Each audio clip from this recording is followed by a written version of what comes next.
தென்னாடுடைய சிவனே போற்றி. போற்றி. ஏகம் தத்துவமேதாய் போற்றி. போற்றி. அம்மாய் கனகத்திலே போற்றி. அடுத்த திருப்பதிகம் மந்திரமாவது என்று சொல்லக்கூடிய திருப்பதிகம் மதுரை மதியில் அறிவு செய்யப்பட்டது. மந்திரமாவது நீர் என்று சொல்லக்கூடிய திருப்பதிகம் இது மதுரை பதியில பாண்டியனுடைய வெப்புநோய் நீக்குவதற்காக பாடிய திருப்பதி. இந்த திருப்பதிகம்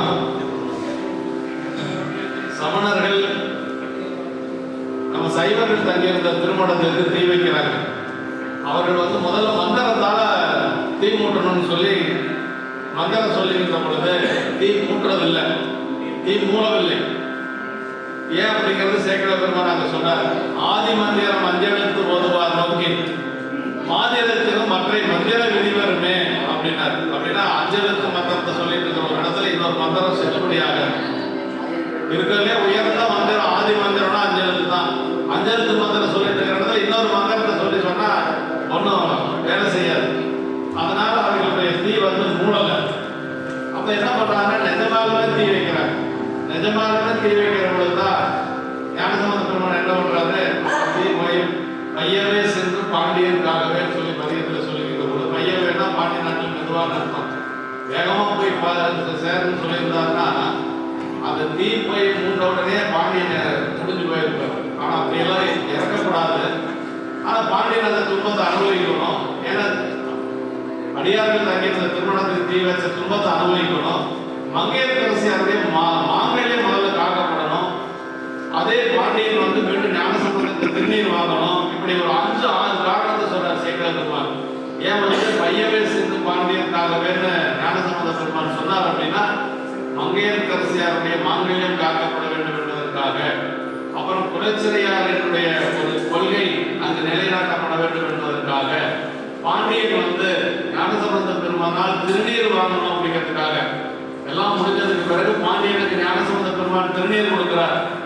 தென்னவன் தனக்கு நீர் சிறப்புற செல்வர் இருந்தார், முன்னவன் பணிந்து கொண்டு முழுவதும் அணிந்து கொண்டார், மன்னவன் நீர் அணிந்தான் என்று மற்றவன் மதுரை வாழ்வார் துணி நின்றார்கள் எல்லாம் துய நீர் அணிந்து கொண்டார் அப்படின்னு.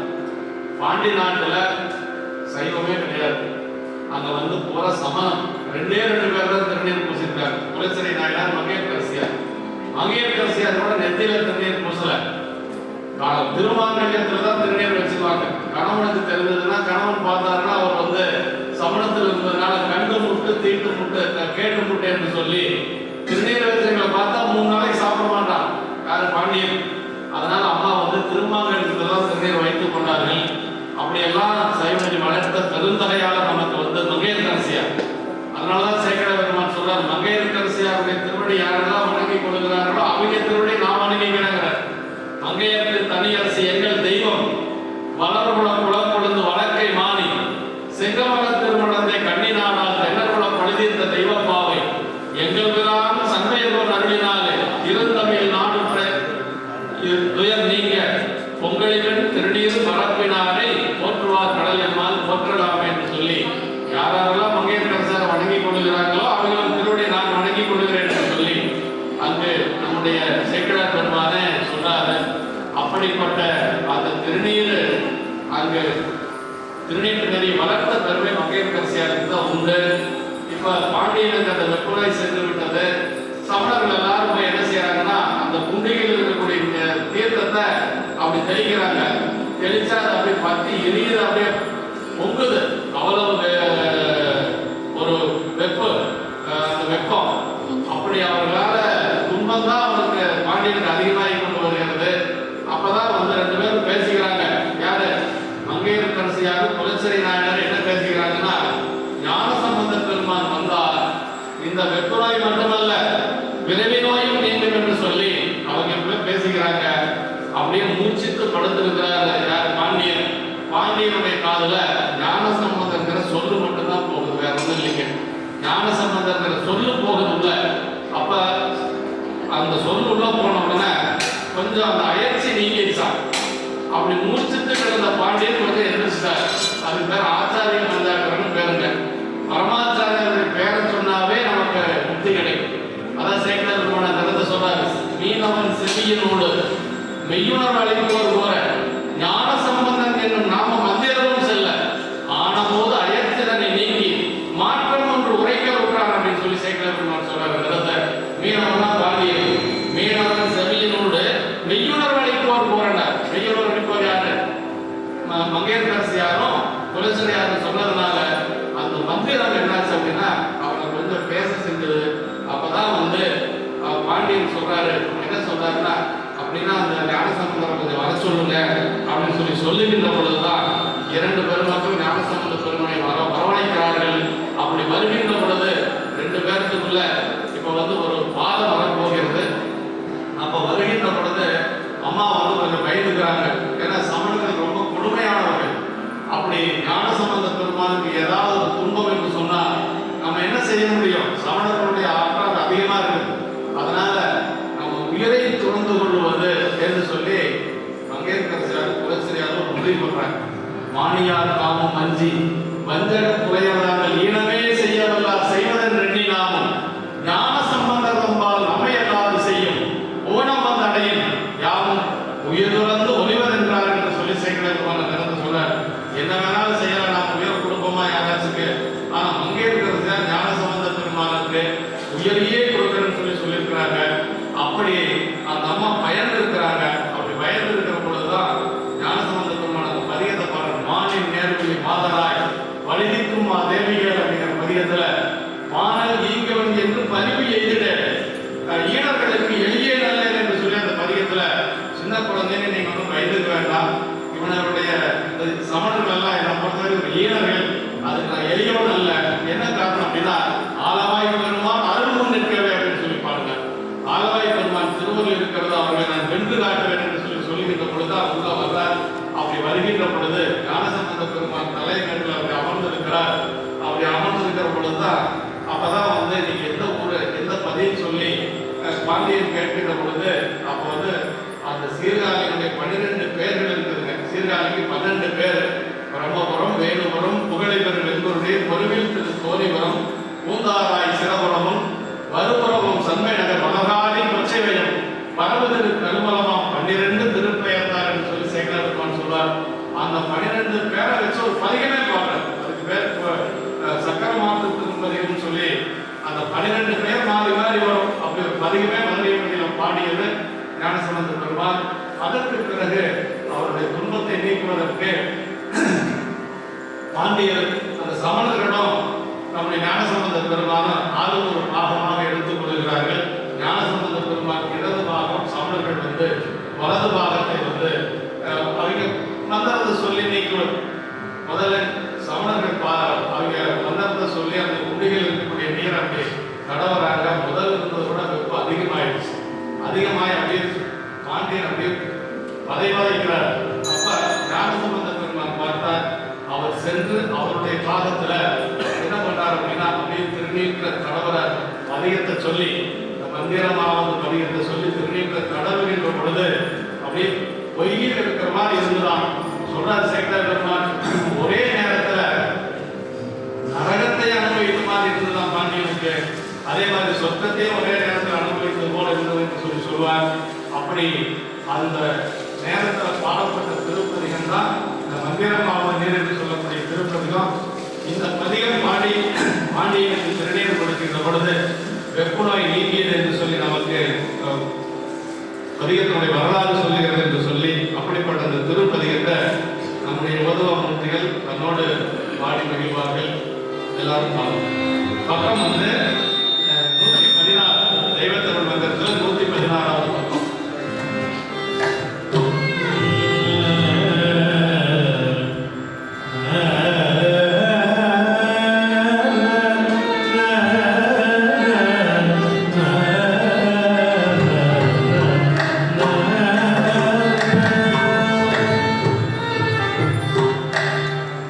மந்திரம் ஆவது நீ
இங்கே பிரமாணம் எங்கே போகணும்னா பெரிய புராணத்துக்கு தான் போகணும். பெரிய புராணத்தில் சேரமான் பெருமாள் நாயனாரை பற்றி திருக்குறள் நாயனார் படத்தில் வருது. எங்கே எப்படி சொல்றாருன்னா சேக்கலார் பெருமாள் ஆணையாம் என நீரு கண்டு அடிச்சேரன் என்னும் சேருளாது சேரனார் திருமலை நாடுங்கள் அப்படின்னு ஆணையாம் என நீரு கண்டு திருநீற்றை எப்படி பார்த்தாருன்னா அந்த வண்ணான் மேல அந்த திருநீர் இல்லை, அது கூட திருநீர் மாதிரி இருந்த அந்த வெந்நீர் வந்து எப்படி பார்த்தாருன்னா சேரமான் பெருமாள் நாயனார் அருள் சக்தியா பார்த்தாங்க. சேக்கலார் பெருமாள் சொல்றார் ஆணையாம் என நீரு கண்டு அடிச்சேரன் என்று சொல்லி நாங்கள் சொல்வார். அப்படின்னா திருநீருடைய வடிவம் என்ன? உமையம்மனுடைய வடிவம் தான் திருநீர். அந்த பராமரமாவது நீர் உங்கள் கவினை தருவது நீர். கவினா அழகு. ஏற்கனவே அழகா இருக்கிற குழந்தைக்கு திருநீர் பூசி பாருங்க, இன்னும் கொஞ்சம் அழகா இருக்கு. கல்யாணத்துல மட்டும் பூசிடாதீங்க, வந்து மேக்கப் பண்றோம் அழைச்சிருக்கோம். நம்ம முன்னாடியே அழைப்பான், வச்சுட்டே இருப்பான். அந்த திருநீருக்கு யாராவது பூசிடுவாங்களா அப்படின்னு. கவினை தருவது நீருன்னு ஞானசம்பந்த பெருமான் பாடுறார். அதான் அந்த அருமையான திருப்பதிகம். அடுத்த கற்றாங்கிரியம் அப்படின்னு சொல்லக்கூடிய திருப்பதிகம் நமக்கு 248வது பக்கம். ஞானசம்பந்த பெருமாள் இந்த பதிகத்தை எந்த சூழல்ல பாடினார் அப்படிங்கிறத நம்ம தெரிஞ்சுக்கணும். ஞானசம்பந்த பெருமாளுக்கு உமையம்மை 2 ஞானத்தை கொடுத்தாங்க இல்லைங்க. பாடல் கொடுத்து கலந்து கொடுத்து 2 ஞானம் கிடைச்சுன்னு சொன்னோம் இல்லைங்களா. அந்த ஞானத்தை வந்து உருவத்துல பார்க்கிறார். எங்க சிதம்பரத்துல கூத்த பெருமானா பார்க்கிறார். சொல்றார் சேகரார் அண்ணலா நமக்கு அடைந்த மெய் ஞானமே யான அம்பலமும் தம் முன்னர் இந்த ஞானத்திலும் ஆனந்த ஒருவரும் தனி கூத்தும் அப்படின்னார். அப்படி அந்த தனி கூத்த உணர்வின் நேர்பெற வரும் சிவபோகத்தை ஒளிவின்றி உருவின்கண் அணையும் ஐமுறை அளவிலும் எளிவர் அருணனை என போற்றி இணையில் வன்பரும் கருணையை ஏற்றி முன் எடுத்த சொல் பதிகத்தில் புலரும் இன்னிசை பாடினார் ஆடினார் பொலிந்தனர் விழி மாறி என்று சொல்லி கண்ணில் நீர் வர பாடுறார் இந்த பதிகத்தை. அப்படி ஆடுறாராம் பாடுறாராம். பெருமானுடைய அந்த ஆனந்தத்தை அனுபவிக்கிறார். அந்த உண்ட ஞானத்தை இங்க உருவத்தில் பார்க்கணும். அவர் உண்ட ஞானம் கிடைக்கின்ற உன்னது அரிசில் வாழு அதை பெற்றது ஞானம். அந்த ஞானத்தை உருவத்தில் எங்க பார்த்தாருன்னா சிதம்பரத்தில் பார்க்கிறார். அதுதான் அவருக்கு அந்த உருக்கம் வந்தது. இந்த பதிகத்துல ஊழி முதல்வருக்கு உரிமை தொழில் சிறப்பால் வாரி திரு தில்லைவாழ் அண்ணரை முன்வைத்தேன். நம்ம ஊழி முதல்வராக இருக்கக்கூடிய பெருமானுக்கு ஊழியம் செய்யக்கூடிய அந்த தெளிவாளர்களை முன்பாக வைத்து சிறப்பித்து ஏறு செய்யும் ஓங்க எடுத்தார் எமையாதன் காலியதன் காவலராக கற்றாங்கு எரியோம்பி என்று சொல்லி அந்த சேக்கலார் பெருமான் அந்த பதிகம் பாடிய வரலாற்றை சொல்லுகிறார். அப்படிப்பட்ட திருப்பதிகம் அந்தனர்களை முன்வைத்து பாடிய ஒரு திருப்பதிகம். அந்த தெளிவாளர்களை கடைசியில என்ன சொல்றாரு அப்படின்னா, அதாவது ஞானத்திலராளி ஞான சம்பந்தன் சீரந்தார் வகை சிற்றம்பலமேய சூழப்படையாளை சொன்ன தமிழ் மாலை கோலத்தால் பாட வல்லாங்க. கோலத்தால் என்ன இல்லை, வேடத்தோட பாடணும். திருமுறையில் எப்படி பாடணும்? வேடத்தோட பாடணும். கோலத்தால் பாட வல்லார் நல்லாரை என்று சொல்லி பதிகத்தினுடைய பலனை சொல்லுகிறார். நம்முடைய ஞானசம்பந்த பெருமான சொல்லுகிறார். இதுல என்ன சொல்றாருன்னா, சமணர்களை வென்று எப்படி பேசியிருக்கிறார் பாருங்க. சின்ன குழந்தை சொல்றாரு, பட்டை துவராடை வடிவம் கொண்டாடும் முட்டை கட்டுரை ஒளிவை கேளாத. அவங்க சொல்றதெல்லாம் பொய் புரட்டு, இதெல்லாம் யாரும் கேட்காதீங்க என்று சொல்லி ஞானசம்பந்த பெருமான் 10 வயசுல பாடி சொல்றாரு.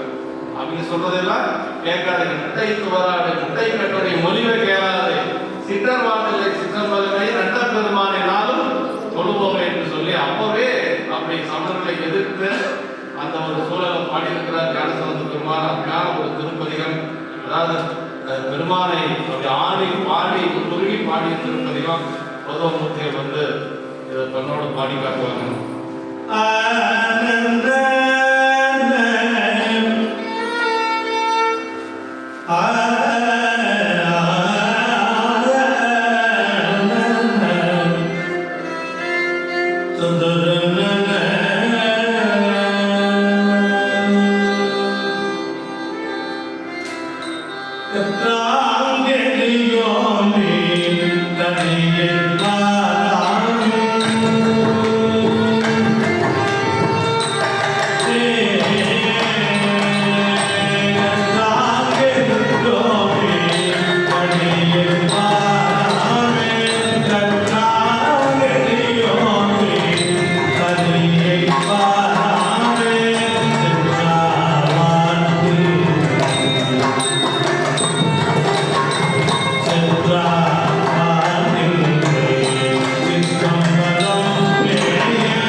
நம்முடைய ஞானசம்பந்த பெருமான் நனாவை இறைஞ்சி வழிபாடு செய்து கொண்டு தங்குறாரு. அங்கே போய் இங்கே நம்முடைய செங்குன்றூர் என்று சொல்லக்கூடிய திருச்செங்கோட்டில் அப்படி தங்குகின்ற பொழுது அடியார் பெருமக்களுக்கெல்லாம் குளிர், பயங்கரமான குளிர்காலம். குளிருடைய கொடுமை தாங்க முடியாமல் பெரிய ஒரு சுரநோய் வருகிறது. எல்லாருக்கும் காய்ச்சல் வந்து அவதிப்படுறாங்க. அப்பதான் நம்முடைய ஞானசம்பந்த பெருமான் இறைவனிடத்தில் கேட்கிறார், பெருமானை அந்த துன்பமெல்லாம் நீக்கணும் அப்படின்னா அடியார்களை காப்பது பெருமானுடைய திருநீல கண்டமா. இந்த சேக்கடார் பெருமான் இதில் சொல்ற அடியார்களுடைய அந்த அடியார்களை சொல்ற பாருங்க, அவ்வினைக்கு இவ்வினை என்று எடுத்து ஐயர் அமுது செய்த எவ்விடமும் தடுத்து எவ்விடம் நீக்கிய வெற்றியினால் எவ்விடத்தும் அடியார்கள் காப்பது கண்டம் என்று. நம்முடைய துன்பத்தை எப்பொழுதும் நீக்குவது கண்டம் தான். பெருமானுடைய திருநீல கண்டம் தான் நம்முடைய துன்பத்தை நீக்குவது. எவ்விடத்தும் அடியார் இடர் காப்பது கண்டம் என்று செய்வினை தீண்டார் திருநீல கண்டம் என செப்பினார் என்று சொல்லி சேக்கட பெருமான் போற்றுகின்றார். அப்படிப்பட்ட திருப்பதிகம் நம்முடைய குளிர்கிறமெல்லாம் நீக்குவதற்காக பாடிய திருப்பதிகம். கொங்கு நாட்டிலே பாடப்பட்ட திருப்பதிகம். அவ்வினைக்கு இவ்வினையாம் என்று சொல்லும் மனிதர்களே உய்வினை நாடாக இருப்பது உந்தாலும் குணம் என்ற வினை நாடாக இருக்கணும். என்ன செய்யணுமா? கை வினை செய்து எம்பிரான் கலன் போற்றுவதும் நாம் முடியும் அப்படின்னார்.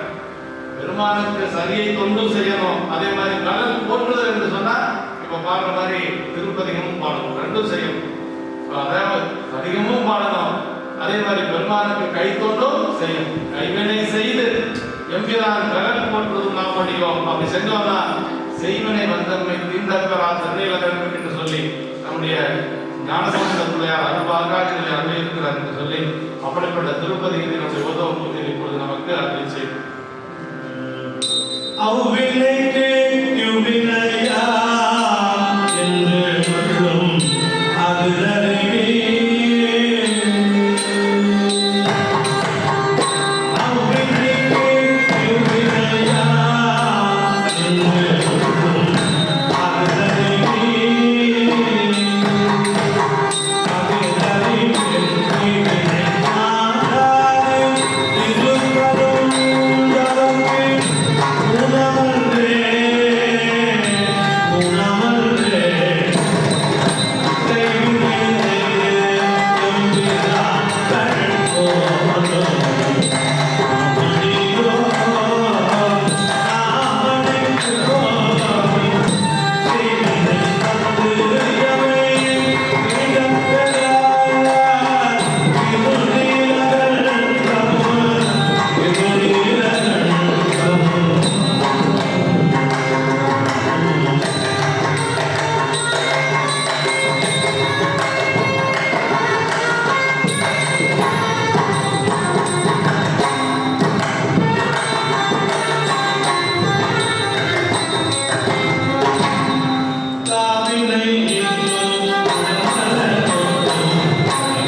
திருதரும் மாதுரு பாகனார் திருவடிகள் போற்றி போற்றி. வேயிறு தோழிபங்கன் என்று சொல்லக்கூடிய திருப்பதிகம். இது முடிஞ்சோன்னா கடைசி இறுதி திருப்பதிக்கு போயிடலாம். கொஞ்ச நேரம் இந்த இது மட்டும் சொல்லி வேயிறு தோழிபங்கன் பதிகம் திருமறைக்காடு என்று சொல்லக்கூடிய வேதாரண்யத்தில் அருள் செய்யப்பட்டது. ஞானசம்பந்த பெருமானும் நாவுக்கரசு பெருமானும் திருமறைக்காட்டில் இருக்கிறாங்க. கதவம் திறந்தும் கதவம் அடைப்பித்தும் அற்புதங்களை எல்லாம் செய்து அங்கே இருக்கின்ற பொழுது மதுரையம்பதியிலிருந்து மங்கையர்கரசி அம்மா வந்து ஒரு ஓலை கூட தரப்படுறாங்க 2 பேர்த்துக்கிட்ட. அதாவது மதுரையம்பதியில சமணர்களுடைய ஆதிக்கம் அதிகமாக இருக்கு, இங்க வந்து சைவத்தை நிலைபெற செய்ய வேண்டும் என்று சொல்லி அப்படி ஒற்றர்கள் மூலமாக தூது அனுப்புறாங்க. அவங்க 2 பேர் வந்து கூப்பிடுறாங்க. ஞானசம்பந்த பெருமான் போறதுக்கு தயாராகிறார். உடனே கிளம்புறாரு. அப்போ வந்து நாவுக்கரசு பெருமான் தடுக்கிறார். என்ன சொல்றாங்க? அரசரடி செய்கிற பிள்ளாய் அந்த அமன்கையர் வஞ்சனைக்கு ஒரு அவதி இல்லை அப்படிங்கிறார். இந்த சமணர்கள் ரொம்ப வஞ்சனை உடையவர்கள், நீங்க இங்க போகக்கூடாது, முறை செய்வது கூடாது வருவோம். அது சொல்றாரு, ஒரு கோள் தானும் தீய, இன்னைக்கு 4 நட்சத்திரம் கொஞ்சம் சரியில்லை, அதனால நீங்க போகக்கூடாது என்று சொல்லி ஞானசம்பந்த பெருமான் போகாம தடுக்கிறாரு. எழுந்தருள் உடன்படுவது ஒண்ணாது, இது எனக்கு உடன்பாடு இல்லை அப்படின்னு சொல்லி சொல்லிக்கின்ற பொழுது அந்த குழந்தை பாருங்க 10 வயசு தான் இருக்கும் ஞானசம்பந்த பெருமான். அவர் என்ன சொல்றாருன்னா, அரசுமது நம்பெருமான் கடல்கள் என்றால் பழுதமையாது அப்படின்னு சொல்றாரு. சிவபெருமான் திருவடி வணங்குறவங்களுக்கு எந்த ஒரு குற்றமும் வராது.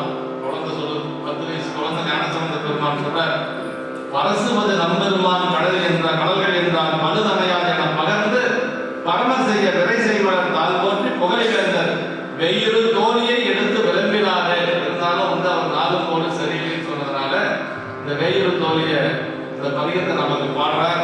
அப்ப ஞானசம்பந்த பெருமான் இந்த பதிகம் பாடி முடிச்சுட்டு உடனே மதுரை போறார். அங்கதான் சொல்றாரு, சேகருக்கு போகக்கூடாதுன்னு சொல்றாரு. அதுக்கு அந்த குழந்தை சொல்றாரு, என்ன சொல்றாருன்னா, ஞானசம்பந்த பெருமான் எல்லையில்லா நீர் போற்றும் இருவரையும் செல்லுகாரும் கருத்துடைய அங்கு அமரர் செயல் நின்ற நிலைமை அறிவித்து சைவம் பாதித்த வேறு ஒன்றும் செய்ய நாமே உள்ளது அப்படின்னார். அந்த என்ன சொல்றாருன்னா, ஞானசம்பந்த பெருமான் மதுரை அம்மதியில 2 பேர் திருநீர் பூசிருக்காங்க. ஒன்னு மங்கையர்கரசியார், இன்னொன்னு குடச்சிறையார். அந்த 2 பேர்த்தையும் போய் நான் பார்த்தாங்க. திருநீர் பூசங்களை பார்க்கறதுக்கு திருமறைக்காட்டில் இருந்து மதுரை போறாங்க ஞானசம்பந்த பெருமான். அப்படிதான் சொல்றாரு, எல்லையில்லா நீர் மற்றும் இருவரையும் சென்றுதானும் கருத்துடைய அங்கு தீர்ந்து கூறிய அமரர்களை அறிவித்தன்றி சைவம் பாதித்தன்றி வேறு ஒன்றும் செய்ய நாளை உமதே என்று சொல்லி உத்தரவு வாங்கிட்டு அங்கிருந்து புறப்படுறார். அந்த நேரத்தில் பாடிய திருப்பதிகம் தான் இந்த வேயிறு தோழிபங்கன் என்று சொல்லக்கூடிய திருப்பதிகம். போய் வென்று கொண்டு வருகிறார். இந்த பதிகத்தை பாடிட்டு தான் இங்கிருந்து அப்பர் சாமி அனுமதி வாங்கிட்டு போறார். ஆனை உமதே, ஆனை நமதே, ஆனை நமதே இந்த பதிகத்துல பாடிட்டு வேயிறு தோழிபங்கன்ல கடைசி யாருக்கிட்ட ஆணை வாங்கிட்டு போறாரு? பிள்ளையார் யாரு? அரசர்கிட்ட வந்து ஆணை வாங்கி கொண்டு செல்லுகிறார். அப்படி அருமையான ஒரு திருப்பதிகம். இந்த திருப்பதிகம் திருமறைக்காட்டில் பாடியது நாவுக்கரசு பெருமானுக்காக ஞானசம்பந்த பெருமான் பாடியது. இதே ஞானசம்பந்த பெருமானுக்காக நாவுக்கரசர் ஒரு பதிகம் பாடியிருக்கிறார், முத்துவிதான திருப்பதிகம். ஆமா, முத்துவிதான திருப்பதிகம் இருக்குதுங்க இல்லைங்களா? அந்த திருவாதிரை திருப்பதிகம் முத்துவிதான மணிப்புற்றவரி முறையாக அது வந்து வலிய பாடிய திருப்பதிகம். நாவுக்கரசு பெருமான் அந்த விழாவில் கலந்துட்டு வர்றார். எதிர்த்த மாதிரி ஞானசம்பந்த பெருமான் வர்றார். இந்த மாதிரி ஆதிரை நாள் திருவாரூர் நடந்ததுன்னு சொல்றாரு. அது எப்படி இருந்ததுன்னு கேட்கிறாரு. கேட்ட உடனே நாவுக்கரசு பெருமான் ஞானசம்பந்தனுக்காக பாடிய திருப்பதிகம் தான் அந்த முத்துவிதான திருப்பதிகம். பதிகத்தை கேட்ட உடனே ஞானசம்பந்த பெருமான் அந்த விழாவுக்கு தான் நம்ம போக முடியல, விழா நாயகையாக போய் பார்த்துட்டு வரலாம்னு சொல்லி அப்படியே போயிட்டாரு. திருப்பூர் வரல. அப்படியே போய் நாவுக்கரசு பெருமான் எப்படி வழிபாடு செய்து கொண்டு வந்தாரோ அதே மாதிரி ஞானசம்பந்த பெருமானும் திருவாரூர் சென்று வழிபாடு செய்து கொண்டு அதற்கு பிறகு போலூர் மடத்துக்கு 2 பேர் வராங்க. போலூர் முருகநாயனாருடைய திருமணத்துல வந்து தங்குறாங்க. இதெல்லாம் வரலாறு என்று சொல்லி இப்ப வேயிறு தோழிபங்கன் என்று சொல்லக்கூடிய திருப்பதிகம் எத்தனையோ பேருக்கு கோள்களால் நிறைய அந்த பயிற்சி இந்த பயிற்சி இந்த வீட்டுல சொந்த வீடு வாடகை வீடு எல்லாம் நிறைய சொல்லிட்டு இருக்கிறதுனால இந்த நேரத்துல நம்முடைய உதவமுத்திகளுடைய ஒரு திருவாக்கின் மூலமாக எல்லாரும் சேர்ந்து அந்த திருப்பதியத்தை அப்படி கூடவே பாடிக்கலாம். அதனால சாமி கூட பாடுவாங்க. Thank you.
ஞானசம்பந்த பெருமானுக்கு மனம் பேசி முடிக்கிறார்கள். ஞானசம்பந்த பெருமானுக்கு திருமணத்தில் விருப்பம் இல்லை. அவர் பெருமானுடைய திருவடி அடைகிறது தான் விருப்பம். இந்த உலகில் வாழ்க்கையில் அவருக்கு விருப்பம் இல்லை. இருந்தாலும் ஒரு சடங்குக்காகவாது செய்யணும் அப்படிங்கிறது ஒரு விதி. அதனால திருமணம் செய்ய எல்லாரும் பெரியவங்க சொல்றாங்க, அவர் கேட்கிறார். அதற்கு பிறகு நம்மாண்டார் நம்பிகள் என்று சொல்லி ஆச்சாரபுரத்துல ஒரு பெரியவர் அவங்க போக்குறதுன்னு கேட்கிறார் போல ஒரு போக்குறதுல நம்மாண்டார் நம்பிகளுடைய அந்த பெண்ணுடைய பெயர் வரதில்லை. கோத்திர போனாங்கன்னு சொல்லுவாங்க, ஆனால் பெரிய புராணத்துல பெயர் குறிப்பிடுறது இல்லை. அப்படி எல்லாரும் சேர்ந்து கேட்கிறார்கள், திருமணத்துக்கு உங்களுடைய பெண்ணை கொடுக்க வேண்டும் என்று சொல்லி ஞானசம்பந்த பெருமானுக்கு கேட்கின்ற பொழுது அவர் சொல்றார், என்னுடைய பெருந்தவத்தால் உலக அடைத்து வீண்டடைத்து அமைதல் முளைப்பாலில் உடைத்து ஆரவது உண்டாருக்கு எம்முடைய குலக்குழந்தை யாமுய தருகின்றோம் என்று சொல்லி அவ்வளவு மகிழ்ச்சியோட அவர் சரி முடியாதுன்னா சொல்லுவாங்க. ஞானசம்பந்த பெருமானுக்கு பெண் கேட்டார், அவர் என்னுடைய அது நாம் செய்த ஒரு யாம் உய தருகின்றோம் என்று சொல்லி ஒப்புதல் கொடுக்கிறார். அதற்கு பிறகு அந்த திருமண வைபவங்கள் எல்லாம் நடக்கிறது. எல்லாரும் அப்படியே ஆச்சாரபுரத்துக்கு வருகிறார்கள். ஆச்சாரபுரம் கோயிலை நோக்கி வருகின்றார். அப்படி அந்த கோயிலை நோக்கி வந்துதான் அந்த திருமணத்துல யாரெல்லாம் கலந்து கொண்டார்கள் அப்படின்னா இன்றைக்கு குருபசில் இருக்கக்கூடிய 4 நாயன்மார்கள், ஞானசம்பந்த பெருமான் இல்லாமல் 3 நாயன்மார்கள், திருநீலநக்க நாயனார், அதே மாதிரி முருக நாயனார், அப்புறம் திருநீலநக்க யாழ்ப்பாணர், எல்லாரும் பன்னிகளோடும் சேர்க்கிறார். பன்னிகளோடு தான் மனைவிகளோட எல்லாரும் குடும்பத்தோட கலந்துக்கிறாங்க. பன்னிகள்னா மனைவிகள் பெருமணத்தில் அப்படிதான் வருது, அதனால நான் சொல்றேன். ஆமா, இப்ப அந்த இடத்த தான் சொல்ற காதல் மெய் பதிகம்ங்கிறாரு. இந்த கல்லூர் பெருமணம் பதிகத்தை காதல் மெய் பதிகம் கல்லூர் பெருமணம் எடுத்து கண்டோர் தீதுரு விரைவி பாசம் தீர்த்தல் செம்பொருளாக கொண்டு. இந்த பதிகத்தினுடைய பொருள் என்னன்னா, தீதுரு வாசம் தீர்த்த செம்பொருளாக கொண்டுனர். அந்த நம்முடைய சுந்தரமூர்த்தி சாமிகள் தலைக்கு தலைவாழை அணிந்துங்கிற பதிகத்தை பாடுறாங்களா, அந்த பதிகத்தினுடைய பொருள் என்னன்னா, வாசம் அடுத்த வாழ்க்கை நீங்குவதற்கு அப்படின்னு சொல்லி சேக்கர பெருமான் சொல்வார். அப்படின்னா வாச வாழ்க்கை நீங்கணும்னா அந்த பதிகத்தை பாடலாம். அப்படின்னா இந்த பதிகம் அதே மாதிரி தான். தீதுரு பிறவி பாசம் தீர்த்தல் செம்பொருளாக கொண்டு நாதனே நல்லூர் மேலும் பெருமன நம்பனே உன் பாதமை நீளம் சேரும் பருவம் எது என்று பாடும். திருமணம் செய்கிற பருவமா எனக்கு உன்னுடைய திருவடி அடையக்கூடிய பருவம் என்று சொல்லி 16 வயசுல ஞானசம்பந்த பெருமான் அப்படி பாடுறார். உன்னுடைய பாதமை நீளம் சேரும் பருவம் இது என்று சொல்லி அவர் அந்த பதிகத்துல என்ன சொல்றார் அப்படின்னா, சொல்ற கல்லூர் பெருமணம் வேண்டா கருமலம் கல்லூர் பெருமணம் பாட்டுமை ஆய்த்துல சொல்லூர் பெருமணம் சூடரவே கொண்ட நல்லூர் பெருமணமே நம்பானே என்று சொல்லி, அதாவது நல்லூர் என்று சொல்வது தலத்தினுடைய பெயர், பெருமணம் என்று சொல்வது கோயிலுடைய பெயர். அதாவது நல்லூர் பெருமணம் ஆச்சாரபுரம் அப்படிங்கிற கோயில் தான் அந்த திருக்கோயில். அதுல அது சொல்ற அந்த பதிகத்துடைய கருத்தை சொல்றாங்க என்னன்னா, அம்பு மிதித்து செய்யக்கூடிய சடங்குகள் நிறைந்த திருமணம் வேண்டாம் அப்படின்னு சொல்லி ஞானசம்பந்த பெருமான் சொல்றாரு. கருமணம் முதலிய தலங்களில் பாடிய பதியங்கள் வாயிலாக என்னுடைய விருப்பம் மெய்யாக தெரியவில்லையா என்று சொல்லி, என்னுடைய விருப்பம் என்ன, இறைவனுடைய திருவடி அடைவது என்று சொல்லி அந்த கருத்துல இந்த திருப்பதிகம் பாடியது. அதனால இந்த திருப்பதிகத்துல அதாவது நீ தேவர்கள் தேவராமம் திருவருள் புரிந்து பெருமானவருக்கு திருவருள் புரிந்து நீயும் பூவை என்னாலும் உன் புண்ணிய மனத்தில் வந்தால் யாவரும் என்பால் சோதி இதனுள் வந்து எய்தும் என்று மூவுலக ஒளியால் பிம்ப முழுச்சுடர் தானுவாகின. இந்த கோயிலே முழுக்க அப்படியே ஒரு சோதி குளமாக இருக்கிறது. இன்னைக்கு காலையில 4 மணிக்கு அந்த நிகழ்வு நடந்தது ஆச்சாரபுரத்துல. விடிய காலம் 4 மணிக்கு விடிய அந்த நிகழ்வு ஆச்சாரபுரத்தில் என்று நேற்று விடிய காலம் 4 மணிக்கு இந்த நிகழ்வு நடத்தி காட்டியிருக்கிறாங்க. நம்முடைய தர்மபுர ஆதீனத்தினுடைய தம்பரான சாமிகள் கூட நேற்று திருச்செங்கோடு வந்திருந்தாங்க. அப்படியே நிகழ்ச்சியில பார்த்து பேசிட்டு இருக்கிற பொழுது உடனே கிளம்பி அந்த நிகழ்ச்சிக்கு போகணும் என்று சொல்லி சொன்னாங்க. 4 மணிக்கு அந்த ஜோதி புறம்பு அந்த காட்சி பெருமான் ஐக்கிய காட்சியை செய்தார்கள் என்று சொல்லி சொன்னாங்க. அப்படி இறைவனே என்ன சொன்னார் அப்படின்னா, எல்லாரும் அந்த சோதியை புகுந்து என்னுடைய திருவடி அடையணும்னு சொல்லி பெருமானே சொன்னார். கோயிலுள் கடமே லோகம் கொள்ளையால் பெருகும் சோதி வாயுலை வகுத்து காட்ட. பெரும் ஜோதி மட்டும் தெரிஞ்சதா யார் உள்ள போகும்? உள்ள போறதுக்கு ஒரு வழியும் பெருமான் வகுத்து காட்டுகிறார். ஏன்னா என்னதான் இருந்தாலும் சாமியுடைய திருவடிக்கே போறனாலும் கூட அப்படி ஜோதி எதிர்த்து கொண்டு இருக்கிற பொழுது யாராவது உள்ள போய் புக மாட்டாங்க. அதனால வாயில் வகுத்து காட்டுறாங்க பெருமான். அப்படி அந்த வாயில் வகுத்து காட்ட சேக்கர பெருமான் நல்லா தெளிவா சொல்றார். மனுஷி புகழை மன்னர் வாயின ஒளியால் நீடு பரஞ்சுடர் தொழுது போற்றி மாயிரம் ஞானமுள்ள வலியினை அருளை செய்வார். இப்பதான் என்ன பண்றாரு அப்படின்னா, இப்ப நமக்கு சைவ சித்தாந்தப்படி அதாவது தீக்கை வாங்கினாதான் முக்தி அப்படிங்கிற ஒண்ணு இருக்கு இல்லைங்களா? இப்ப என்ன செய்ய போறாங்க ஞானசம்பந்த பெருமாள் எல்லாரும் கேட்கிற மாதிரி அந்த நமச்சிவாய பதிகத்தை சொல்ல போறாங்க. அந்த நமச்சிவாய பதிகத்தை திருமணத்துல கலந்து கொண்ட அத்தனை பேரும் சொல்ல போறாங்க. எல்லாம் யாரெல்லாம் திருமணத்துக்கு வந்திருந்தாங்கன்னா அவரோட தொண்டு செய்தவர்கள், அப்புறம் அறுசபை அறுவகை சமயத்தார்கள், அதுல பக்குவம் உடையவர்கள் எல்லாரும் வந்தாங்க. மாற்று சமயத்தவர்கள் கூட பக்குவம் உடையவர்கள் திருமணத்தில் கலந்து கொண்டார்கள் என்று சொல்லி நமக்கு சேக்கடார் பெருமான் சொன்னார். இன்னொரு நவபுராண செய்தியா சொல்லுவாங்க, அது காகபுஜண்ட முனிவர் என்று சொல்லி அவருடைய மனைவியாரோ பல்லோடி காலங்கள் வாழ்ந்தவர்கள், சிவபெருமானுடைய மானோடு இல்லாத தோற்றத்தை பார்த்தவர்கள். அப்படின்னா ஆயிரக்கணக்கான ஆண்டுகள் வாழ்ந்தவர்கள். அவங்க போய் பெருமான் விண்ணப்பம் வச்சாங்களா, சாமி எங்களுக்கு இந்த பிறப்பு போதும், இந்த மனித வாழ்க்கை போதும், ஒரு திருவடிக்கு வரணும்னு சொல்லி கேட்கின்ற பொழுது பெருமான் சொன்னாரா, நாளைக்கு ஆச்சாரபுரத்தில் ஞானசம்பந்த பெருமானுடைய திருமணம் நடக்குது, அந்த திருமணத்துல கலந்தா நீயும் அந்த திருவடி பேர் அடைஞ்சலாம், கைலாயம் வந்தலாம்னு சொல்ல காகபுஜண்ட முனிவரும் அதுல கலந்து கொண்டார் என்று சொல்லி பெரிய புராணத்தில் இல்லை. ஆனா அது ஒரு செவிவழி செய்தியாக சொல்லுவார்கள். அப்படி எல்லாரும் அந்த பக்குவம் வரம் பெற்ற அத்தனை பேரும் அந்த திருமணத்துல கலந்து கொள்கிறார்கள். அப்பதான் ஞானசம்பந்த பெருமான் காதலாகி கசிந்து கண்ணீர் மல்கி ஓதுவார் நம்மை நன்னெறி பிடிப்பது என்று சொல்லக்கூடிய அந்த பதிகத்தை எல்லாரும் கேட்கிற மாதிரி இருப்பார்கள். அதான் சேக்கடார் பெருமான் சொன்னார், ஞானமே நெறிதான் யாருக்கும் நமச்சிவாய சொல்லாம் என்று ஆன சொல் நமச்சிவாய திருப்பதிகத்தை அங்கள் வானமும் நிலனும் கேட்க அருள் செய்து இம்மனத்தில் வந்தோர் இனமாம் பிறவிதீர யாவரும் புகழ் என்றார் என்று சொல்லி சேக்கடார் பெருமான் நிலத்தை சொன்னார். அந்த பதிகத்தை பாடி முடிந்து எல்லாரும் அந்த சோதிக்குள்ள செல்லுங்கள் என்று சொல்லி சொல்லுகின்ற பொழுது யாராவது எப்படியெல்லாம் போனாங்கன்னு சொல்றாரு. பிறப்பு எடுத்து எடுத்து சரிந்து போனவர்கள். சேக்கடார் பெருமான் சொல்றார், வறுமுறை பிறவி வெள்ளம், பிறவிங்கிறது சொன்னார் வெள்ளம்ங்கிற வறுமுறை பிறவி வெள்ளம் வரம்பு காணாத அளந்து உருவெண்ணும் துயர கூட்டில் உணர்வின்றி மயங்குவார்கள். திருமணம் சேமிக்க பெற்ற சிறப்பினாலே மறுவிய பிறவி நீங்கி மண்ணு சோதியினுள் புக்கார் என்று சொல்லி சொல்றார்.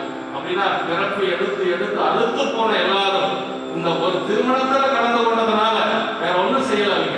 இந்த திருமணத்துக்கு மட்டும்தான் வந்தாங்களாம். அப்படி வந்தவங்க அத்தனை பேரும் திருமணத்தினுடைய அடைய பெற்றார்கள். அந்த திருமணத்துக்கு போயிருந்தா நமக்கு பிறப்பு இல்லாம போயிருக்கும். அந்த திருமணத்துக்கு போகாது இருந்ததான் நம்மளாம் இருக்கிற பிறப்புகள் எடுத்துக்கொண்டு இங்க புரண்டு கொண்டு இருக்கிறோம்.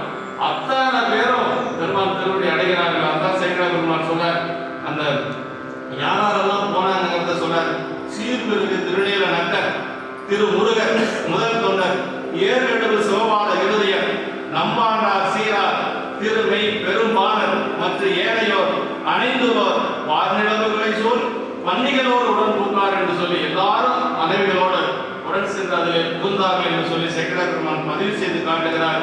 அப்புறம் யாரெல்லாம் போனாங்களாம், அந்த சிவிகையை சுமந்து கொண்டு வந்தவர்கள், அப்புறம் திருமணத்தில் வேலை செஞ்சவங்க, வாழமரம் கட்டினவங்க, விளக்கு பிடிச்சவங்க, அத்தனை பேரும் வந்தாங்களாம். சேக்கடார் பெருமான் பாருங்க, அணிமுத்தின் சிவிகை முதல் அணிதாங்கி சென்றவர்கள், மணிமுத்த மாலை முறை மணவார் மாலை கட்டினவங்க, அப்புறம் மங்களம் பெருகும் பணிமுற்றும் எடுத்தார்கள். என்னென்ன பணி செஞ்சாங்களோ அத்தனை பேரும் ஒரு சின்ன பணி செய்திருந்தாலும் சரி அவங்களும் அதில் கலந்து கொண்டார்கள். தரிசனங்கள், அப்புறம் வினைப்பாசம் துணிவித்த உணர்வினராய் தொழுது உடன்பு ஒடுங்கிறார் என்று சொல்லி யாராருக்கெல்லாம் அந்த வினை நட்பினை கூட்டியதோ அத்தனை பேர்களும் திருமணத்தில் கலந்து கொண்டார்கள். அதுபோல அறுவகை சமயத்தில் அருந்தவர். இப்ப நம்ம சமயம் மட்டும்தான் இல்லை, நமக்கு 6 வகை சமயம் அப்படின்னு சொல்லி சொல்றோம் இல்லையா? அந்த 6 வகை சமயத்திலையும் அதுல தவமுடையவர்கள் இருப்பாங்க பாருங்க, அவங்களும் அந்த திருமணத்தில் கலந்து கொண்டார்கள். அவர்களுக்கும் முக்தி கிடைச்சது. அறுவகை சமயத்தில் அருந்தவரும் அப்புறம் அடியவரும் கூறுமறை முனிவர்களும் உங்களிடம் அடைந்தார். என்னமோ நடக்குது, இதெல்லாம் பார்த்து கொஞ்சம் மூட்டுட்டு போகலாம், பெரியவங்க எல்லாம் பார்த்து வணங்கிட்டு போறாங்க வந்தாங்க பாரு, அவங்களும் அந்த ஜோதியில நடந்து முக்தி அடைந்தார்களா. சேக்கடார் பெருமான் சொல்ற, வேறு திரு அருளினால் வீடு வேற வந்தாலும் ஈரை பெறும் சோதியினுள் எல்லாரும் புக்கதங்கள். இப்படி எல்லாரும் போயாச்சு, அந்த ஜோதி எரிந்து கொண்டிருக்கிறது. அந்த மாயிலே அத்தனை பேரும் சென்று விட்டார்கள். ஞானசம்பந்த பெருமான் என்ன பண்றாருன்னா, எல்லாரும் போனதுக்கு பிறகு தன்னுடைய காதலியை கைப்பற்றினார் சேக்கடார் பெருமான். அந்த பெண்ணை கரத்தை பிடித்துக் கொண்டு அவரும் அந்த சோதியிலே புகுகிறார். அதான் சொல்ற, காதலியை கைப்பற்றி கொண்டு பகம் செய்தவர்களை தீரகற்ற வந்தவரிடம் திருஞான சம்பந்தர் நம்முடைய தீமைகளை எல்லாம் நீக்க வந்த ஞானசம்பந்த பெருமான் சொல்றார், நாதநிலை மலசோதி நன்னியதன் புகுவார் போதநிலை முடிந்தவரை புக்கொன்றி உடனானார் என்று சொல்லி அப்படியே அந்த சோதியில் சேர்த்து ஐக்கியமாகி முடிந்தார் ஞானசம்பந்த பெருமான். எல்லாத்தையும் அழைச்சிட்டு கடைசியா போறாரு பாத்தீங்களா, அதுதான் தலைமை பண்பு அப்படின்னு. தவ முதல்வர் நம்ம பார்த்தோம் இல்லையா, தவ முதல்வர் எப்படி ஆனார், எல்லாரும் போனதுக்கு பிறகு அப்புறமா கடைசியா அவர் உள்ள போயிருக்கிறார். அதான் பிள்ளையாருடைய ஒரு பெரும் நம்முடைய அடியார்களுக்கு ஏழையவர்களுக்கு அவர் செய்த ஒரு பெரும் ஒரு தவம் என்னன்னா இதுதான். எல்லாத்தையும் அனுப்பிச்சு கடைசியா போறாரு. பிள்ளையார் எழுந்தருளி புக்காதன்பின் பெருங்கூத்தர் ஒன்ன நீடிய சோதி குறுநிலை அவ்வழி கரப்ப அப்ப அந்த வழியெல்லாம் அடைத்து விட்டது.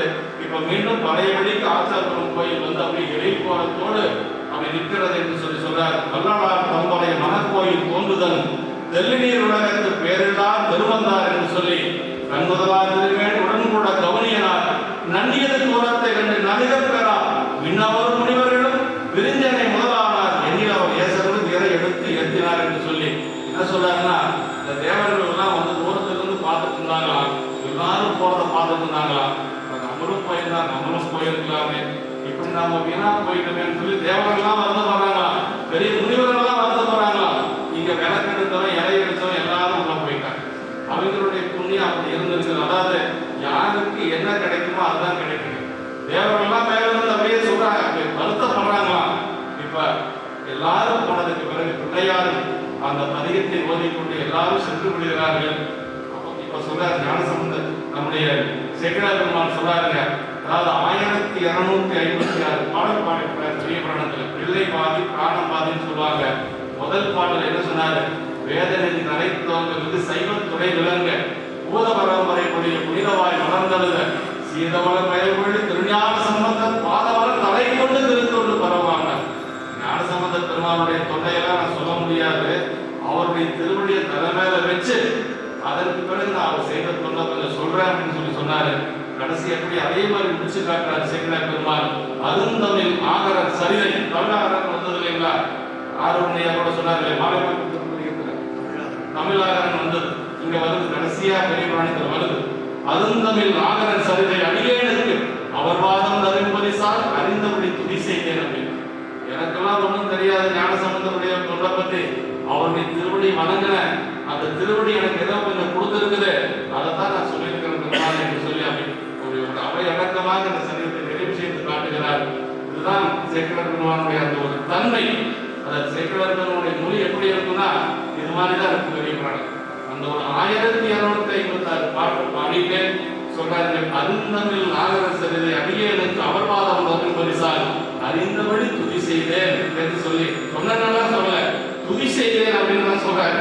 அவர் செய்த தொண்டையெல்லாம் நான் சொல்லிட்டேன் அப்படின்னு சொல்லல, துதி செய்தேன் என்று சொல்லி தாரணி மேல் பெருங்குடையும் திண்ணளவும் பேருணவும் திருத்தொண்டால் வருந்தரமே கலிக்காமனார் செய்ய படுத்துவேன் என்று சொல்லி அடுத்த திருப்பதிக திரு சரிதமாக இருக்கக்கூடிய கலிக்காமனாருடைய சரிதத்தை சொல்ல போகின்றேன் என்று சொல்லி நமக்கு சேக்கிழார் பெருமான் நிறைவு செய்து காட்டுகிறார். இன்றைய நாள் அப்படிங்கிறது திருநெல்வேலி நாயனார் தான் வேள்வி ஆசிரியர். அந்த திருமணத்தினுடைய வேள்வி ஆசிரியராக இருந்து அவர் வந்து அதையெல்லாம் செய்து கொண்டிருக்கிறார். முருகநாயனார் கலந்து கொள்கிறார். நம்முடைய இவரோட நட்பு கொண்ட நாயன்மார்கள் 6 பேர், 6 நாயன்மார்கள் பிள்ளையாரிடத்தில் நட்பு கொண்டவர்கள். நாவுக்கரசு பெருமான், அதே மாதிரி சிறுத்தொண்ட நாயனார், இந்த 4 பேர். ஆனா திருவடி அடைய பெற்றது 4 பேர் தான். 6 நாயன்மார்கள் ஒன்றாக இருந்தது நம்முடைய முருகநாயனுடைய திருமணத்தில் நம்ம சிந்திச்சிருக்கிறோம். திருப்பதிக செழுந்தவரின் திறம் போற்றி மகிழ்வுற்று பொறுப்பறையின் மனப்பாவை இடப்பாக முன்னாரில் விருப்புடைய திருத்தொண்ட பெருமையினை விழித்துரைத்தங்கு ஒருப்படு சிந்தையினாலே உடலுறைவின் பயன் பெற்றார் என்று சொல்லி சேக்கிழார் பெருமான் சொல்வார். அந்த 6 நாயன்மார்கள் ஒன்றாக இருந்தது. ஞானசம்பந்த பெருமான், நாவுக்கரசு பெருமான், திருநீலகண்ட நாயனார், திருநீலகண்ட யாழ்ப்பாணர், முருகநாயனார், சிறுத்தொண்ட நாயனார் என்று சொல்லி 6 பெருமக்கள் ஒரே காலத்தில் வாழ்ந்த பெருமக்கள் எல்லாரும் ஒன்றாக முருகநாயனார் திருமணத்திலே பதிகங்கள் பாடிக்கொண்டிருந்தாங்க. இப்போ பாரு பதுமமூர்த்திகள் பாடுற மாதிரி பெரிய புராணத்தை சிந்தித்துக் கொண்டிருந்தாங்க. திருப்பதிக செழுந்தமரின் திறம் போற்றினார். அப்புறம் பொறுப்பறையின் மனப்பாவை இனப்பாக கொண்டால் விருப்புடைய திருத்தொடர் பெருமையை வெளித்துரைத்து என்று சொல்லி சொல்கிறார். இது மாதிரி அவர்கள் எல்லாம் சிந்தித்துக் கொண்டிருந்தார்கள். ஒன்றாக இருந்தனுடைய பெருமையை பெற்றார்கள், பயனை பெற்றார்கள் என்று சொல்லி அந்த சொல்வார். அது மாதிரி நம்முடைய ஞானசம்பந்த பெருமானுடைய இந்த குருபூசை தினத்திலே பொதுவமூர்த்திகள், நம்முடைய ஆதூரன் ஐயா, நம்முடைய இசை மாணவர்கள் 2 பேரும் அவருடைய பணிகளை செவ்வனே செய்தார். எந்த ஒரு குறையும் இல்லாமல் இது வந்து ஒரு ட்ரையல் சொன்னார் முருகேசு. அப்படி எல்லாம் இல்லை, இதெல்லாம் பார்த்தா 10-20 வருஷமா தொடர்ந்து நடந்துட்டு இருக்கிற மாதிரி அந்த நிகழ்வு நடந்துட்டு இருக்குது என்று சொல்லி, அதுக்கும் ஞானசம்பந்த பெருமானுடைய ஒரு பெரும் கருணைதான் காரணம் என்று சொல்லி எல்லா குருபூஜைக்கு செய்யணும்னு அவருக்கு கொள்ள ஆசை. முருகேசுக்கு நம்முடைய அசோனையாவுக்கும் அதாவது திருவள்ளுவர் கண்டிப்பா வாய்க்கும், இவங்களும் வந்து பெரியவங்கெல்லாம் அதை நடத்தி கொடுக்க வேண்டும் என்று சொல்லி ஒரு தாழ்மையான விண்ணப்பத்தை வைத்துக் கொண்டு அடியார் பெருமக்களுக்கு எல்லாம் வணங்கி குருபூசை நிகழ்வு நடக்கப் போகிறது. இறுதியாக அந்த காதலாகி பிரசித்தி என்று சொல்லக்கூடிய திருப்பதியத்தை எல்லாரும் இப்ப இந்த பதியத்தை வந்து நம்ம பாடிக்கிறோம். இவருடைய நூல் இருக்கிறவங்க பாடுங்க, ஐயா பாடுறோம். கருத்து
திருநீற்றம்மையுடனவர் அருளும் சிவலோகநாதர் திருவடிகள்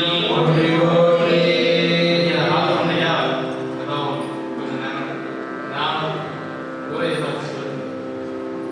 ஐயா அவர் சொன்னதுக்கு அப்புறம் நான் ஆனாலும் பொதுவாகவே நம்ம விழா காலங்களில் இறைவனுடைய அருள்காட்சியை கண்ணீரால் கண்டு கழிக்கிறோம். திருமுறைகள் அதில் பாராயணம் செய்தாலும் கூட அந்த நேரத்தில் திருமுறைகளை நாம் பொருளுணர்ந்து சிந்திப்பதற்கான வாய்ப்பு மிக குறைவாக தான் இருக்குது. ஏன்னா விழா என்று சொன்னாலே எல்லாருக்கும் ஆனாலும் ஒரு பணியை நம்ம கையில் கொடுத்துட்றாங்க. நீங்கள் ஆலமணி மாடு செய்யுங்க, நீங்கள் கோயிலை சுத்தப்படுத்துங்க, நீங்கள் பாராயணம் பண்ணுங்க, நீங்கள் பூஜை செய்யுங்கன்னு சொல்லி ஆனாலும் ஒரு பணி நமக்கு கொடுக்கப்படுவதனால யாரும் திருமுறைகளை ஆழ்ந்து சிந்தித்து கொள்வாடுவதற்கான வாய்ப்பு மிக குறைவாகவே நமக்கு இருக்கிறது. எனவே இது போன்ற குரு பூசை நாட்களிலாவது நாம் நம்முடைய அருளாளர்கள் பாடிய திருப்பதிகங்களை பாடுவதற்கும் அதனுடைய உள்ளார்ந்த பொருளை தெரிந்து கொள்வதற்கும் இதுபோல முற்றோதல்கள் தான் மிகவும் பெரிதும் உதவியாக இருக்கிறது.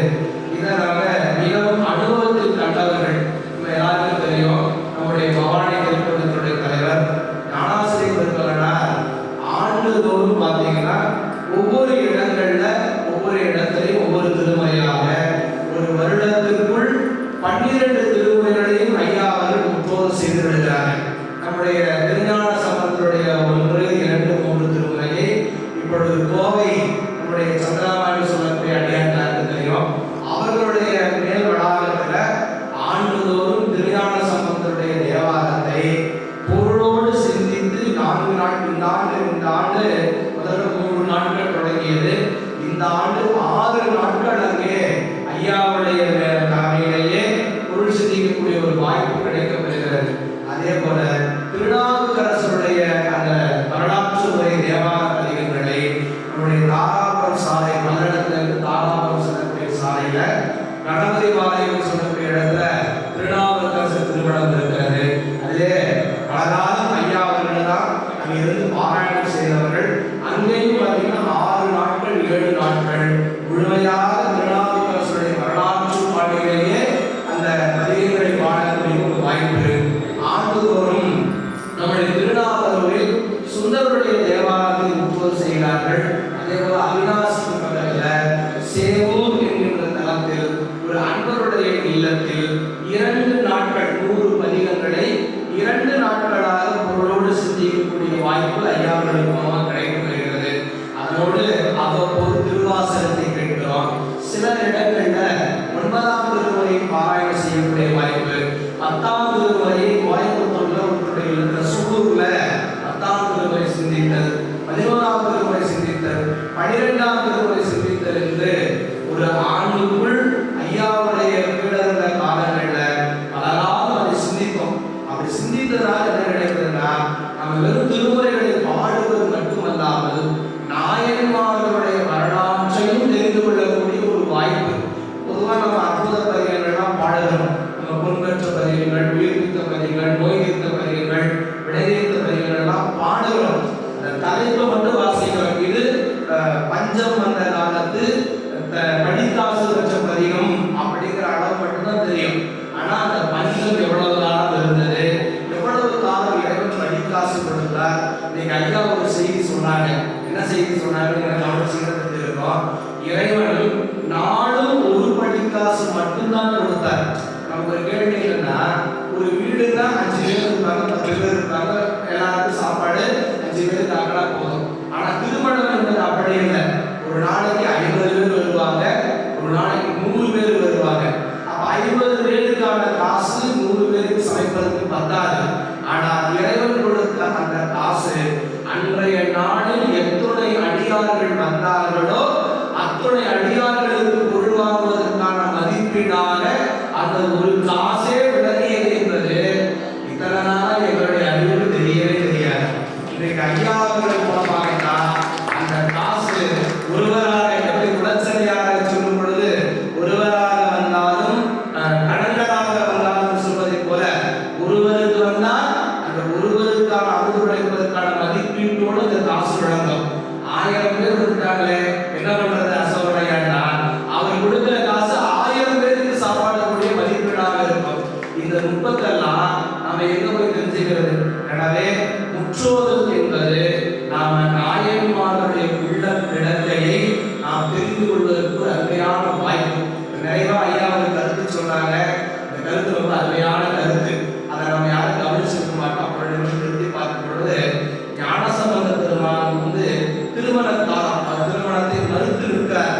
ஐயா வந்து பல நாள் சொல்லியிருக்கிறாங்க. இந்த நம்ம காதலாகி அதிகம் வாழும்போது மந்தவாசம் அறுத்தவர்களே நான் ஊரா போய் மந்தவாசங்களை விடுபட வேண்டும் பாடலை எனக்கே திருமண பந்தத்தில் ஈடுபட்டார் அது பொருத்தம் இருக்காது என்று ஞானசம்பந்தர் மறுத்திருக்கிறார். ஆனால் தந்தையார் சொன்னாரு, இது வந்து நம்முடைய குல மரபு, வழிபாட்டு நிலையில் இருப்பவர்களுக்கு இல்லற கடன்கள் ஆற்றுவது என்பது நம்முடைய சமுதாய கடன். எனவே நீங்களே மறுத்து விட்டால் பின்வரக்கூடிய சந்ததிகள் ஞானசம்பந்தரே திருமணத்தை மறுத்து விட்டார் என்று இந்த மரபினுடைய மாற்றம் நிகழ்ந்துவிடும் என்று ஒரு வாரம் எடுத்து சொல்லி திருமணத்துக்கு சம்மதிக்கிறார். அந்த திருமணத்திற்கு அவர் ஒப்புக்கொண்ட பொழுது அவருடைய வயது எவ்வளவு? 16 வயது. ஐயாவும் சொல்லும்போது சொன்னாங்க, 16 வயதுல இல்லற வாழ்க்கை வேண்டாம் என்று அவர் மறுத்து இருக்கிறார். இன்னொன்று சொன்னாங்க, நமக்கெல்லாம் எத்தனை காலம் ஆகிவிட்டது, நம்மால் அந்த பந்தத்திலிருந்து விடுபட முடியவில்லை. கடுமையான உரைப்பு சான்று மட்டும் சொல்லி நிறைய பண்ணிடுறோம். நம்முடைய மயிலாப்பூர்ல பூங்காவையை 60 எண்ணி இறந்து போனாள். மீண்டும் ஞானசம்பந்த பெருமான் வந்தார்கள், நெடிய வரலாறு. மீண்டும் ஞானசம்பந்த பெருமான் வந்து திருப்பதி பாடி உயிர்ப்பித்தார். அந்த உயிர்ப்பித்த பூங்காவை சேர்க்கிறார் என்று சொல்லும் பொழுது பெரிய புராணத்துல எந்த பெண்ணையும் அவ்வளவு அழகாக சேர்க்கிறார் பெருமான் வர்ணித்ததே இல்லை. எப்படி நம்முடைய திருப்பாசுரத்திற்கு 24 பாடலால் விளக்கம் எழுதினாலும் அதுபோல பூங்காவையுடைய அழகை சொல்வதற்கு நிறைய பாடல்கள் பாடினார். அத்தகைய பூங்காவையை தான் ஞானசம்பந்த பெருமானை திருமணம் செய்து கொள்ள வேண்டும் என்று சிவனேசன் செட்டியார் வேண்டுகின்றார். இவருக்கு வயசு எத்தனை வயசு? அவருக்கு 10 வயது. திருமணம் செய்து கொள்ள வேண்டிய பருவத்தில் தான் அங்கே இருக்கிறார். ஆனால் அந்த பருவத்தில் அவர் சொன்னார், உன்னுடைய மகள் 60 எண்ணி இறந்து போனாள். இங்கே உயிர்ப்பித்து வந்திருப்பது சிவபெருமானுடைய அருளால் உயிர்ப்பித்து வந்தது. எனக்கு மகள் ஆவாள் என்று மறுத்த பொழுது அவருக்கு வயசு 16 ஆகவேதான். எனவே அவெல்லாம் சேர்க்கிறார் ஒரு கருத்து சொல்லுவார், பழமையான இடம் என்று சொல்லுவார் பிரம்மாவை. பழம் கிழமாக இருக்கக்கூடிய பிரம்மா தான் படைத்த ஒரு பெண்ணின் மீது மோகம் கொண்டார். ஆனால் இந்த ஞானசம்பந்த பெருமான் அழகே வடிவாக இருக்கின்ற பூங்காவையை 1000 கருணை கண்களால் மகனை கொண்டார் என்று செட்டிடார் பெருமான் போற்றுவதை பார்க்கிறோம்.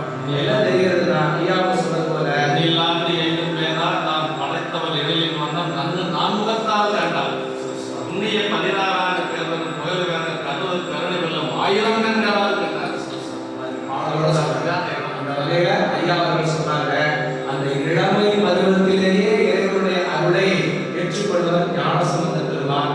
அவருடைய குருபூசை திருநாளில் நமக்கு அரிய வாய்ப்பு. நம்முடைய உருவாக்குத்திகள் பல பணிகள் இருக்கக்கூடியவங்க, நம்மோடு இருக்கக்கூடியவர். ஆனால் இவர் நேற்று வரைக்கும் ஒரு குடமுழுக்கு வழிபாட்டில் இருந்தார்.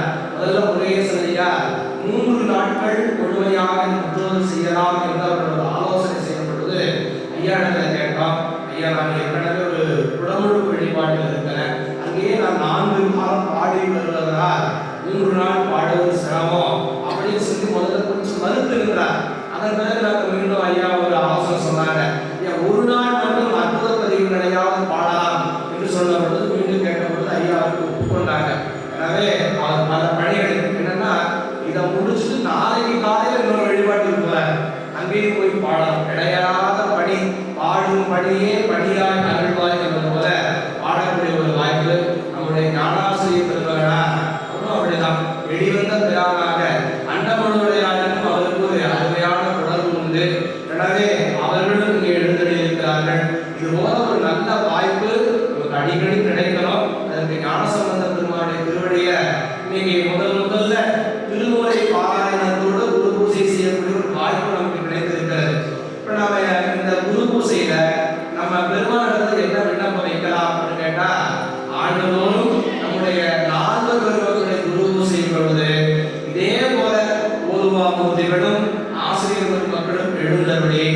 ஆண்டுதோறும் நாம நாளைங்க நாங்கள் ஒரு சொல்லிடுறோம், இதே உருவமூர்த்தி இல்லை, இதே ஆசிரியர் பெருமானார் இல்லை.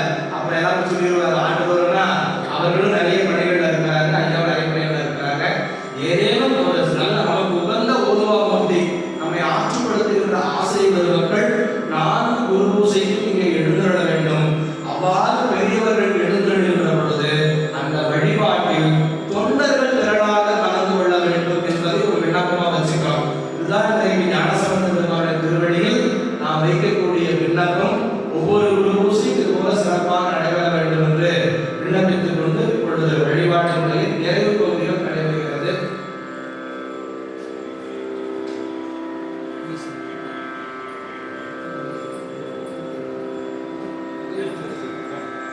ஏற்படுகிறது.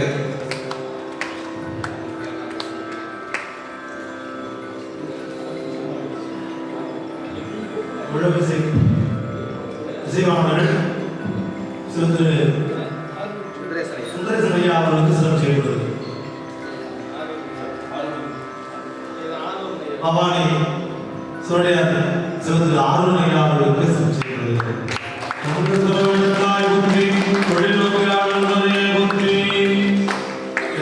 சுந்தரேசன் ஐயா அவர்களுக்கு சிறப்பு செய்யப்படுகிறது. ஆரூர் மன்னரசே போற்றி, சீரா திருவையாரா போற்றி.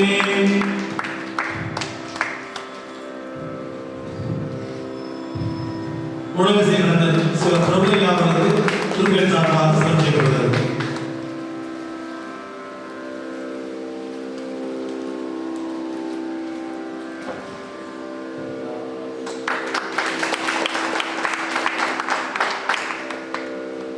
என்றெல்லாம் ஒருங்கிணைந்த ஞானாசிரியர் ஐயா சிவத்திரு ஆசிரியர் ஐயா அவர்களுக்கு சிறப்பு செய்யப்படுகிறது.